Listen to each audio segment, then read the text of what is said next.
पूरा ताकत झोंकना है भास्कर जी, उन बच्चियों को इंसाफ दिलाना। ज्यादा उम्मीद मत रखना, केस बहुत स्ट्रांग नहीं है। Hi everyone, welcome to Om Brewok Story. Semoga kalian sehat selalu dan diberikan rezeki yang berkah ya. Kali ini Om akan membahas cerita film yang diangkat dari kisah nyata yang berjudul Basak, keluaran tahun 2024. Film ini mengisahkan tentang perjuangan seorang reporter freelance yang mencoba membongkar sindikat perdagangan wanita di sebuah panti asuhan yang dimiliki oleh orang yang sangat berpengaruh. Berbagai macam siksaan, pelecehan, dan kematian dihadapi oleh anak-anak panti itu. Bisakah ini reporter cewek membongkar semua itu? Adalah gas, langsung ngebut bumper Om Brewok Story.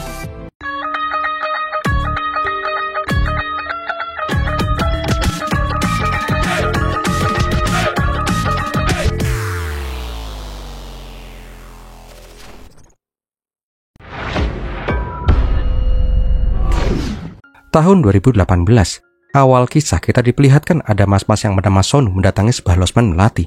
Di salah satu kamar ada om-om mesum gak jelas dan seorang cewek yang berhenti kesakitan. Sonu bertanya kepada tuh om-om, seharusnya kamu kan cuma merawanin dia aja, kenapa harus sampai menyiksa seperti ini?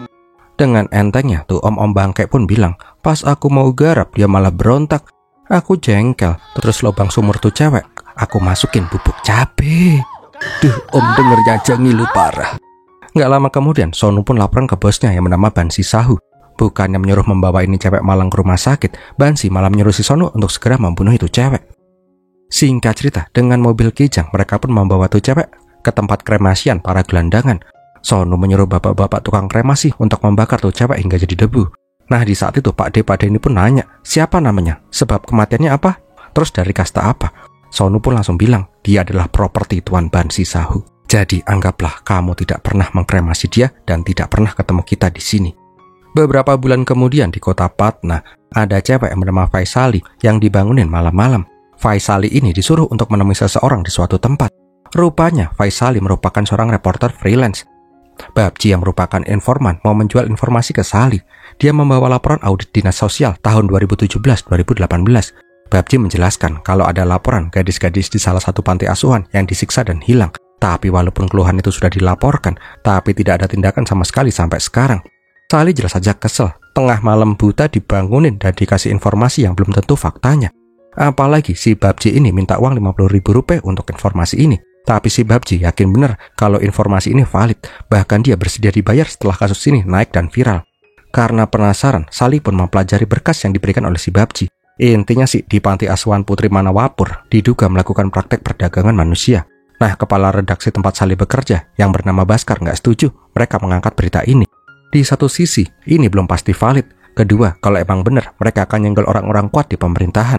Tapi Sali tetap aja kekeh untuk menginvestigasi kasus ini lebih dalam. Nah, sekarang selesain tuh makanmu dulu Pak D, ayo kita kerja Pak D. Badok kayak mau. Oke gas. Halo pemirsa, kembali lagi ke Kosi News. Saat ini saya Visalising akan membawakan berita penting. Kemarin malam di daerah Bihar telah dilakukan pernikahan antara kucing orange dan kucing belang. Semua orang pun bersukacita melihat pasangan kucing ini pun menikah. Lah, gimana mau viral ini berita? Berita yang disampaikan berita-berita receh kayak gini kok ya. Malam harinya diperlihatkan si Sali yang menyiapkan makan malam untuk suaminya yang bernama Afid. Afid ini bertanya, apakah si Sali ini udah gak mau kerja lagi jadi reporter di stasiun TV kayak dulu? Kenapa juga harus membuat saluran berita indie yang orang aja malas ngelihatnya? Sali berkata kalau dia itu nggak mau jadi reporter yang didikte untuk salah satu kalangan. Dia ingin jadi reporter yang menyampaikan fakta bukan gimmick. Keesokan harinya diperlihatkan Baskar dan Sali mendatangi kota Manawapur. Mereka pengen ngecek lokasi di mana panti asuhan itu berada. Tapi pas lagi motret-motret, mereka pun langsung dikagetkan oleh si Sonu. Sonu yang nggak mau ada orang asing di sana langsung mengusir mereka. Untungnya si Baskar ini bisa langsung improvisasi. Misi Pak, mau tanya kalau toko sebelah ceker komodo Bapak tahu nggak? Gak tahu. Udahlah, makan rica-rica buntut marmut aja noh di seberang jalan. Nyari koya seblak jagar komodo. Siang harinya diperlihatkan kalau si Baskar dan si Sali datang ke rumah kakak iparnya si Sali yang kebetulan juga tinggal di kota Manawapur. Di sana kakak iparnya si Sali yang bernama Mohan malah ngekek ngeliat berita yang dibawakan sama si Baskar. Ini berita model apaan ya? Ngerekamnya pakai tongsis kayak gitu. Adalah daripada ngebahas berita nggak pentingnya si Sally, Mohan dan Ranjani pun nanya, kapan nih Visali dan Afid punya anak? Dari dulu kok ditunda-tunda mulu, keburu bangkotan. Sore harinya diperlihatkan Baskar dan si Sali mendatangi Badan Perlindungan Wanita dan Anak-anak. Di sana mereka pun nanya tentang kasus panti asuhan Manawarpur. Tapi kepala kantor perlindungan wanita dan anak yang bernama Melita Sinha bilang kalau kota ini tuh aman-aman aja. Semua panti asuhan dan badan sosial nggak ada yang aneh-aneh. Lagian berita itu juga cuma berita burung. Militas pun berjanji kalau emang ada pelanggaran, dia pasti akan yang pertama laporan ke polisi. Ngelihat ini Pak Ade berkumis malah ngedabus, Sali pun malah jengkel sendiri dan cabut dari sana. Nah, di kota Patna diperlihatkan kalau si Arvid ditelepon nomor tidak dikenal. Rupanya yang nelpon itu adalah si Bansi Sahu. Bansi ini memberikan salam perkenalan dan memperingatkan si Arvid. Malam harinya ketika si Sali sampai di rumah, Arvid pun langsung marah-marah sama si Sali. Dia bilang jangan menginvestigasi kasus panti asuhan lagi. Bisa-bisa nyawa Sali jadi bahaya. Tapi Sali nggak mau dengar, dia udah kepalang nyemplung dan tetap ingin menggali informasi tentang kasus panti asuhan itu. Keesokan harinya diperlihatkan kalau si Babji kembali datang ke kantor Kosinius. Dia minta bayaran informasi yang kemarin, tapi Baskar menolak membayar sekarang karena informasi itu masih belum cukup kuat. Karena dijanjikan akan dibayar besok, Babji pun ngasih informasi tambahan tentang si Bansi Sahu. Dia itu orang yang sangat penting di Manawarpur, inspektur polisi, menteri, pokoknya orang-orang yang berpengaruh di Bihar pada kenal sama ini orang. Oh alah, pantes kenapa kasus ini mandek di tempat. Kalau kasus ini sampai terkuak ke publik, orang-orang tadi pasti akan ikut keseret-seret. Malam harinya, Sali pun kembali membuka informasi yang dikasih Babji tadi. Diceritakan kalau ada orang yang pernah lihat anak-anak panti dibawa di tengah malam, dan pas kembali pagi harinya, kondisinya udah pada memprihatinkan. Nggak cuma itu, panti asuhan Manawarpur juga terkesan sangat tertutup dan misterius. Melihat rangkuman kasus itu, hati Sali pun menjadi hancur. Dia bertekad akan membuat kasus ini muncul ke publik. Tapi pas si Sali lagi berada di atas loteng, dia menyadari kalau ada mobil yang sedang mengawasi rumahnya. Keesokan harinya, Kosi pun mendatangi badan sosial di negara bagian. Tapi pas mereka sampai di sana, berita tentang laporan hilangnya anak dari panti asuhan Manawarpur pun tidak pernah sampai ke tangan mereka.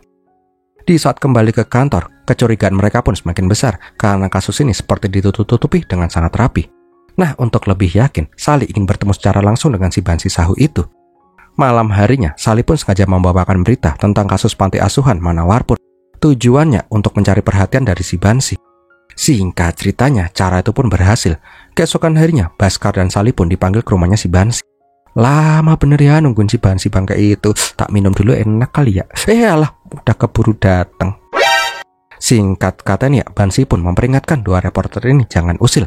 Dia dan panti asuhan itu tidak pernah melakukan apapun yang seperti dituduhkan. Pak, itu kopi saya. Karmulah. Nggak cuma itu, Bansi pun juga bertanya gimana kabar si Arvid. Secara nggak langsung, Bansi ini ngasih tahu, aku tahu loh backgroundmu, jangan sampai keluargamu kenapa-napa lo ya. Bahkan Bansi juga bilang kalau dia itu dekat dengan pemerintah dan media-media mainstream terkenal. Berita dari reporter receh kayak Kosinius ini nggak akan berpengaruh apapun untuknya. Mendengar itu, Sali pun bilang kalau dia itu akan tetap menginvestigasi kasus ini. Kalau si Bansi ngerasa nggak salah, ya udah teko tenang toh Pak Dik, nggak usah geradak-geruduk kayak kebakaran bulu jempol. Sepulang dari Manawarpur, Baskar pun diturunkan di jalan, sedangkan si Sali langsung gas pulang ke rumah. Tapi pas di jalan itu, dia seperti diikuti sebuah mobil. Pas Om udah deg-degan, ternyata tuh mobil cuma lewat biasa, bikin makser aja tuh mobil. Nah di rumah, Sali pun kembali diomelin sama si Arvid.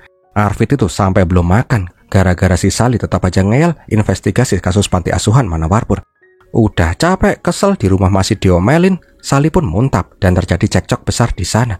Nggak perlu Om jelasin cekcoknya kayak gimana ya, mayoritas dari kalian pasti udah pernah cekcok sama pasangan kalian kan?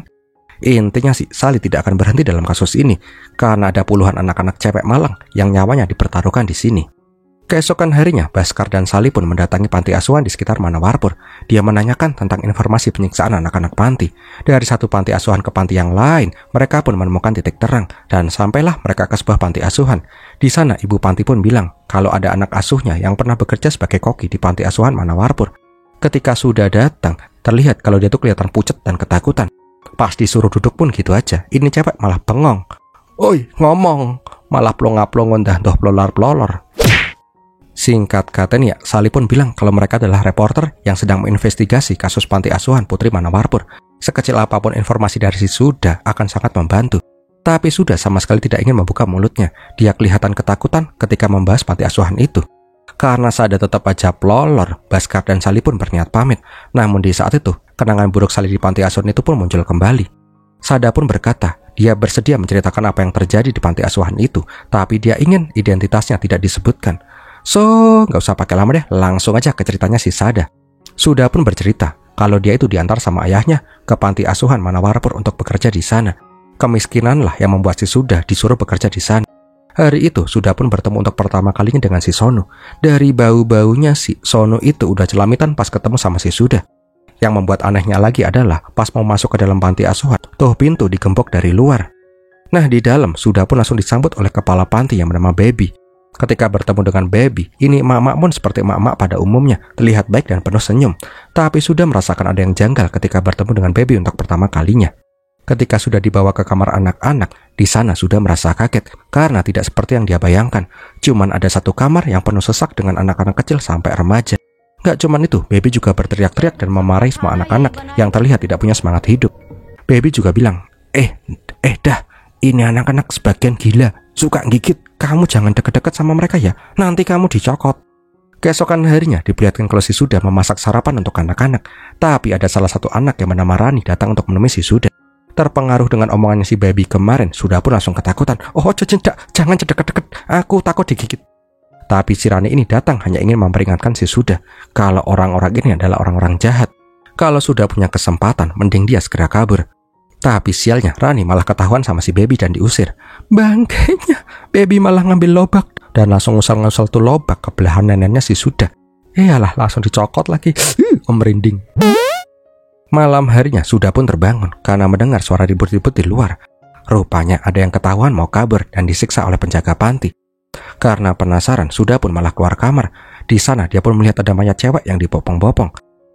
Bukannya kembali masuk ke dalam kamar, Suda pun malah turun ke bawah.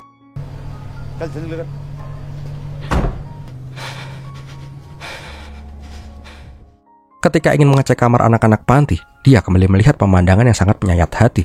Di sana ada cewek yang menangis sambil nutupin badannya pakai handuk, sedangkan si Baby baru aja pakai bajunya. Wah, mereka ngapain ya? Pikir aja sendiri deh. Di kamar sebelah, Suda pun kembali melihat pemandangan yang memilukan lagi. Di tempat itu ada cewek yang habis diewek-ewek sama si Belita Sinha, kepala perlindungan wanita dan anak-anak. Oh, Chan Wong bang, kayak ini orang ya. Sialnya pas mau balik ke kamar, si Suda malah ngeliat si Baby. Di saat panik itulah, Suda pun ditarik sama si Rani ke sebuah kamar. Rani bilang, kalau ini adalah yang terjadi setiap hari di panti asuhan ini. Mereka selalu aja menyiksa dan melecehkan kami semua. Makanya bila ada kesempatan, Suda harus kabur dari sini sebelum Suda diewek-ewek bergiliran. Keesokan harinya diperlihatkan si Bansi datang ke panti asuhan bersama salah satu pengurus panti yang bernama Master. Mereka membahas tentang kematian anak yang semalam. Bangkainya dengan entengnya Bansi bilang, udah tenang aja toh Pak De, kalau mati ya udah mati toh. Lagian tuh anak juga gak ada yang kenal, mau dia hidup atau enggak tuh enggak ngaruh. Yang lebih penting, bantuan dari pemerintah untuk panti asuhan kita itu tetap ngalir. Nah, pas masuk, nggak sengaja Bansi ngeliat si Suda yang baru aja keramas. Lihat ada cewek gendal-gendul baru, Bansi pun langsung jadi celamitan. Dia pun langsung meminta si Suda membuatkan teh dan ditaruh di ruangannya. Setelah Bansi pergi, Baby pun bilang kalau Tuan Bansi itu adalah pemilik panti asuhan ini. Kalau sudah bisa buat dia happy, maka sudah akan sejahtera sampai mati. Nah, pas makan siangnya, diperlihatkan kalau para bangke-bangke berjalan ini malah ngobrol tentang pelecehan yang mereka lakukan kepada cewek-cewek ini dengan lantang. Seolah-olah itu sudah menjadi hal yang biasa mereka lakukan. Nah, malam harinya nih, diperlihatkan party gila-gilaan di panti asuhan itu. Bansi, antek-anteknya, dan orang-orang yang sering jadi pelanggan Bansi pada datang dan mabuk bareng. Yang buat miris, cewek-cewek panti juga dipaksa untuk melayani mereka sambil dicekokin sama Ciu. Ngerasa ini sudah nggak benar lagi, Suda pun memutuskan untuk kabur. Sialnya, pas mau turun, dia malah nggak sengaja mendengar pembicaraan Baby dengan si Sonu tentang anak yang lubang buayanya dimasukin pohon cabe dan dibunuh. Untungnya pas Baby kembali, sudah nggak ketahuan. Alhasil, Suda pun bisa kabur dengan lancar. Mendengar cerita dari si Suda, Baskar dan si Sali pun malah delek-delek dewe. Rupanya, berita yang mereka anggap cuma hoaks itu ternyata memang kasus yang sangat mengerikan. Baskar bertanya sekali lagi ke Sali, apakah mereka akan terus atau mundur? Karena yang mereka lawan merupakan orang-orang berpengaruh di pemerintahan Bihar. Sali pun berkata, walaupun dia mau mundur, tapi hati nuraninya tidak mengizinkan itu. Dan akhirnya mereka pun sepakat untuk melanjutkan investigasi kasus ini sampai semua orang yang terlibat bisa ditangkap polisi. Pagi harinya diperlihatkan kalau si Ranjani lagi marahin adik iparnya si Arvid. Kenapa sih si Sali masih aja ngusut kasus panti asuhan itu? Dan si Sahu itu terkenal sebagai orang yang nekat. Mohan juga bilang sebagai pengacara dia tahu benar kalau si Bansi Sahu itu adalah orang yang kebal hukum. Tak lama kemudian si Sally pun sampai di rumah, mendengar lagi digibahin. Sally pun bilang kalau dia tidak akan menyerah dan dia baru akan berhenti ketika Bansi Sahu telah dihukum mati. Nah, daripada cuman gibahin aja, Sally meminta bantuan kakak iparnya untuk mengajukan tuntutan ke Bansi Sahu. Masa iya pengacara cuman ngurusin kasus-kasus receh terus? Capek-capek jadi SH, rugi dong. Mendengar itu, Mohan dan yang lain pun hanya bisa terdiam. Keesokan harinya diperlihatkan kalau si Sonu datang ke panti asuhan dengan sangat panik. Dia pun langsung ngasih surat ke Bansi, yang ternyata surat itu adalah surat gugatan. Jelas aja Bansi marah besar lah, tapi mereka bingung siapakah yang mengajukan tuntutan itu, karena tidak tertulis siapa yang menuntut mereka. Mereka pun mengambil kesimpulan kalau satu-satunya orang yang berani menentang mereka adalah si reporter itu. Nggak pakai lama, Bansi dan antek-anteknya pun mendatangi tempat ML Patna yang bernama Sures. Di sana Bansi pun mempertanyakan kenapa dia bisa mendapatkan gugatan pengadilan. Bukannya si Sures sudah berjanji untuk melindungi si Bansi. Bansi juga bilang kalau sampai ini viral, maka dia akan menyeret semua orang yang terlibat, termasuk Sures dan si Militas. Di tengah keributan itu, Bansi pun ingin mengeksekusi si Sally, tapi Sures melarang karena tuh reporter dilindungi undang-undang pers. Kalau sampai dia mati mendadak, maka reporter yang lain pasti akan menyelidiki, dan kasus ini malah akan jadi lebih besar. Intinya si Bansi menyerahkan Sally ke Sures. Kalau Sures nggak sanggup, maka dia akan gerak sendiri. Di lain sisi diperlihatkan kalau si Sally dan si Baskar bingung, walaupun mereka membawa berita yang penting, tapi jangkauan berita mereka itu sangat sedikit banget. Nah, di sini Sally pun berinisiatif untuk melakukan siaran lebih lama, khusus untuk membahas kasus panti asuhan Manawapur. Nah, di sisi lain diperlihatkan bila si Baby ngasih pil puyeng ke anak-anak panti. Sedangkan di ruangan Bansi, diperlihatkan Bansi lagi ngamuk-ngamuk sama dua anak panti. Mereka yang ketahuan mau kabur langsung diintimidasi akan dibunuh. Nggak lama kemudian, Sonu pun datang. Dia bilang kalau dia tuh nggak bisa menemukan orang yang menuntut mereka. Tapi Sonu menemukan fakta baru kalau kakak ipar tuh reporter merupakan seorang pengacara. Mungkin aja tuh orang lah yang mengajukan tuntutan ke kita. Mendengar itu, Bansi pun langsung ngamuk. Dia pun meminta anak buahnya ngasih pelajaran ke orang yang berani menentang mereka. Keesokan harinya diperlihatkan Sally yang datang ke rumah sakit dengan tank gembradak. Rupanya semalam Mohan digebukin orang yang tidak dikenal. Melihat si Sally, Ranjani pun langsung marah-marah. Ranjani menganggap gara-gara Sally lah suaminya harus kritis seperti sekarang. Tahu kalau kakak iparnya digebukin, Sally pun langsung mendatangi polsek. Tapi apa yang dia dapat? Laporan yang dia buat malah dibuat bercandaan sama polisi-polisi kampret di sana. Setelah dicuekin di kantor polisi, Sally pun kembali ke rumah sakit dan menemui Mohan yang sudah siuman. Mohan bilang dia nggak kenal siapa yang menyerang dirinya karena malam hari.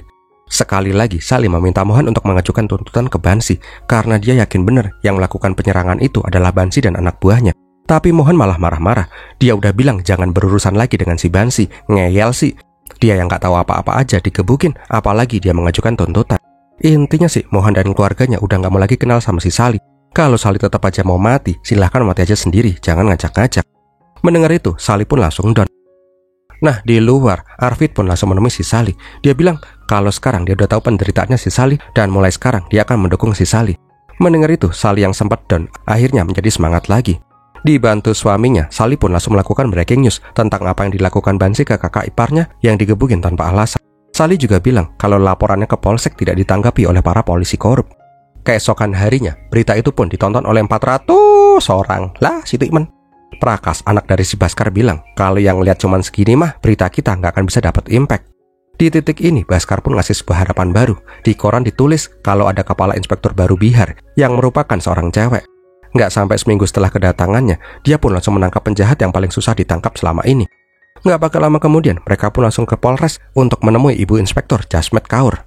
Di luar dugaannya, Jasmet itu udah mengenal si Sally dan mempersilahkannya untuk masuk. Rupanya, Ibu Jasmet ini telah melihat video dari beritanya si Sally. Nggak pakai banyak omong, Jasmet pun langsung nanya siapakah polisi yang menangani Sally kemarin. Habis itu, tuh polisi pun langsung diskorsing.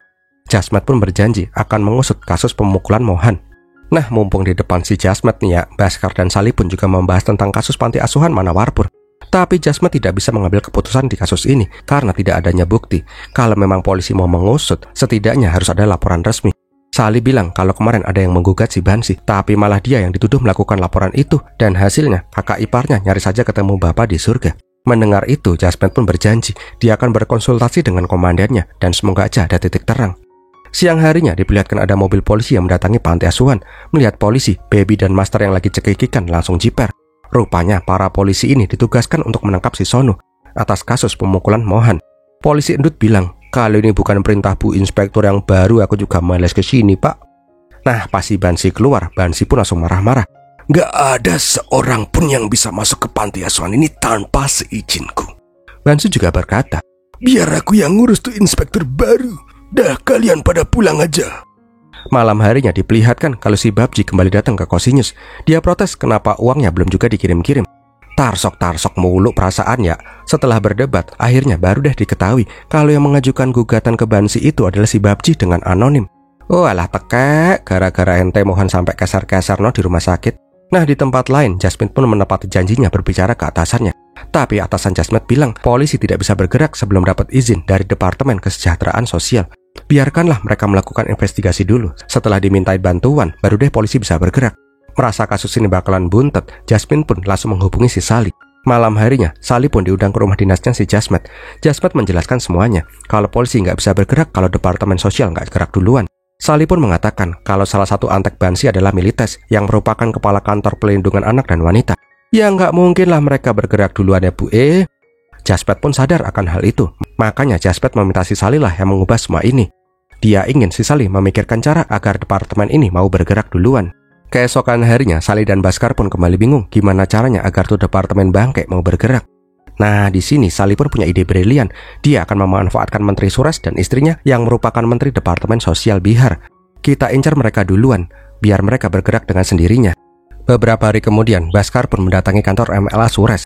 Awalnya sih dia dilarang untuk masuk, tapi Baskar bilang kalau dia tuh punya informasi penting, super rahasia. Nah, di dalam Baskar pun berpura-pura membelot dari si Sally. Dia mau ngasih informasi penting soal panti asuhan Manawarpur. Baskar bilang kalau Milites Sinha udah buka mulut. Dia bilang keterlibatan semua orang, termasuk Sures dan istrinya yang melindungi si Bansi. Milites juga udah mengkonfirmasi kalau terjadi perdagangan wanita di panti asuhan itu. Baskar memberi informasi ini agar si Sures ini bisa mengambil keputusan lebih dahulu, jangan sampai terlambat, karena Baskar merupakan pendukung garis kerasnya si Sures. Bilangnya sih gitu. Sama satu lagi nih ya, Pak, aku tuh pengen banget makan seblak ceker komodo, tapi mahal. Karena hal itulah Sures pun ngasih uang buat si Baskar buat beli seblak ceker komodo. Dengan catatan setiap langkah si Sally, Baskar itu harus bocorin ke dia dulu. Malam harinya, Sally pun kembali on air. Dia membawakan berita tentang gagalnya penangkapan Sonu yang jelas-jelas sudah dikasih surat penangkapan.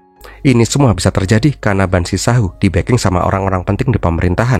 Kalau sistem kayak gini masih aja terus berlanjut, mau nggak mau mereka akan menyebutkan orang-orang yang berada di belakang si Bansi Sahu. Nah, keesokan harinya, berita itu pun tetap aja nggak populer. Tapi tiba-tiba Babji kembali datang. Babji kembali nanyain gimana bayarannya. Ya udah deh, daripada ditemuin sama Babji mulu setiap hari, Sally pun menyuruh si Baskar membayar separuh dulu. Setelah itu Babji pun ngasih informasi penting lainnya. Kali ini gratis deh. Dubai, petugas Departemen Sosial di kota Sitemati, ditemukan tewas secara misterius karena dibunuh oleh 4 orang tidak dikenal. Orang-orang yang membunuh itu merupakan kelompok penipuan beasiswa panti asuhan. Tapi sampai saat ini investigasi tidak dilakukan oleh polisi. Dengan berita ini, semoga aja bisa merubah perspektif berita soal panti asuhan Manawarpur. Nah, di tempat lain diperlihatkan kalau si Bansi dan antek-anteknya lagi mendatangi kantor surat kabar untuk mengkonter berita dari si Kosinyus. Tapi tiba-tiba dia ditelepon oleh si Sures yang marah-marah. Sures bilang kalau dia itu udah nggak mau backup Bansi lagi karena Milites itu udah cepu. Mendengar itu, Bansi pun langsung gaplokin si Milites. Pak, kenapa Pak? Dia udah cepu sama kita. Oh alah, cepu toh. Ini nih Pak, pakai pentungan aja, nanti tangan Bapak sakit. Di saat udah dikeplakin bareng-bareng, Milites pun teriak, aku nggak mungkin ngelakuin itu, aku pasti cuma dicepat. Nah, malam harinya, Sally pun kembali on air. Kali ini, dia menaikkan berita tentang kematian Dubai yang dibunuh sindikat penipuan beasiswa. Dia juga menyinggung kasus panti asuhan Manawarpur. Sally pun juga mengatakan, dia akan menyebarkan nama-nama orang pemerintahan yang terlibat bila polisi tidak menginvestigasi kasus ini. Nah, kali ini beritanya lumayan viral. Sedangkan di rumahnya si Sures, dia dan bininya pun malah jadi kelimpungan. Udah susah-susah jadi menteri, gara-gara berita kayak gini posisi mereka malah jadi ambyar. Nggak lama kemudian, kepala menteri pun ingin berbicara dengan Ibu Marta. Itu diangkat, malah bengong. Woi, angkat. Aku kudu piye, Pak? Bilang apa ini? Angkat, Cok. Itu Pak Menteri. Pas diangkat, Marta pun langsung pelolor. Gimana? Pak Menteri bilang apa? Bilang apa? Waduh, Pak Menteri itu bilang apaan? Rupanya Pak Menteri mendesak si Marta bergerak untuk menyelesaikan kasus ini. Jangan sampai partai keseret-seret. Kalau enggak, Marta akan dipecat. Nah, di malam itu juga, Sally pun dikabarin sama si Jasmet kalau dinas sosial udah mulai bergerak melakukan investigasi. Tapi polisi tetap aja nggak dilibatkan. Kalau emang ada pelanggaran di panti asuhan itu, anak-anak di sana akan dibawa ke panti asuhan lain dan diawasi oleh pemerintah pusat. Lah Sally kesel lah. Kalau cuma mindahin anak-anak dan pelakunya masih aja bisa bebas, itu sama aja bohong dong, rugi dong. Jasmine juga bilang, mereka itu butuh bukti atau saksi. Kalau nggak ada semua itu, mereka nggak bisa bergerak. Nah, di saat udah ngondek, Sally pun keinget dengan si Suda. Dia pun berjanji akan memberikan saksi yang diminta oleh si Jasmine. Di panti asuhan diperlihatkan Bansi dan antek-anteknya pada panik dan menyingkirkan bukti-bukti. Nah, di saat itu, Milites pun memohon agar dia tidak dilibatkan. Seenggaknya, dia masih bisa meringankan tuntutan ke panti asuhan ini. Di luar dugaannya, Bansi yang udah lemes bodoh amat, dia pun mempersilahkan anak buahnya untuk pergi kalau emang mau pergi. Singkat cerita, Bhaskar dan Sally pun mendatangi si Suda. Seperti sebelumnya, Suda itu nggak mau jadi saksi. Tapi Sally memohon dan marah-marah. Keegoisan Suda inilah yang membuat para anak-anak itu menderita. Kalau bukan Rani yang memperingatkan Suda untuk kabur, maka Suda pasti akan bernasib sama seperti mereka. Sekarang Suda yang udah hidup tenang dan damai melupakan anak-anak malang itu. Tahu nggak? Yang paling bangke dari semua itu adalah orang yang diam aja setelah melihat semua itu. Nah, pas mau cabut, Suda pun langsung memanggil si Sally. Dia bersedia menjadi saksi. Singkat cerita, Suda pun menjelaskan semuanya secara detail. Kesaksian Suda itu pun menjadi viral. Karena udah ada saksi, polisi yang dipimpin Jasmine pun langsung bergerak. Mereka pun langsung menggeledah panti asuhan itu. Nah, di dalam panti asuhan, Jasmine pun merasa miris ketika melihat anak-anak yang terlihat sengsara dikurung di sebuah ruangan. Kesel ngeliat si baby, Jasmine pun langsung gaplok tuh mak-mak bangke. Di sana juga ditemukan sebuah ruangan penuh dengan obat-obatan, condom, tespek, pil KB, dan lain-lain. Nah, pas anak-anak ini mau dibawa keluar, media pun sudah berhamburan untuk meliput. Di titik ini, Sally pun merasa lega karena usahanya untuk menguak semua ini tidak sia-sia. Di lain tempat, Martha pun melakukan konferensi pers. Dia mengatakan kalau dialah yang mengajukan pemeriksaan ini, maka dari itu dia tuh nggak ikut terlibat dalam kasus ini. Begitu juga dengan si Milites, dia itu jadi sok suci dan mengatakan akan mengawal kasus ini sampai tuntas. Tak lama berselang, Bansi dan anak buahnya pun langsung ditangkap dan digelandang keluar. Di saat akan dimasukkan ke mobil tahanan, Bansi pun tersenyum ke arah si Sally. Dan filmnya pun berakhir. Gimana filmnya sob? Semoga menghibur dan menjadi peringatan untuk kita semua ya. Kalau kalian suka silahkan like, komen, dan share. Jangan lupa subscribe. Terima kasih sudah nonton sampai di detik ini. Om Brewoks pamit dulu dan Pirmilatin.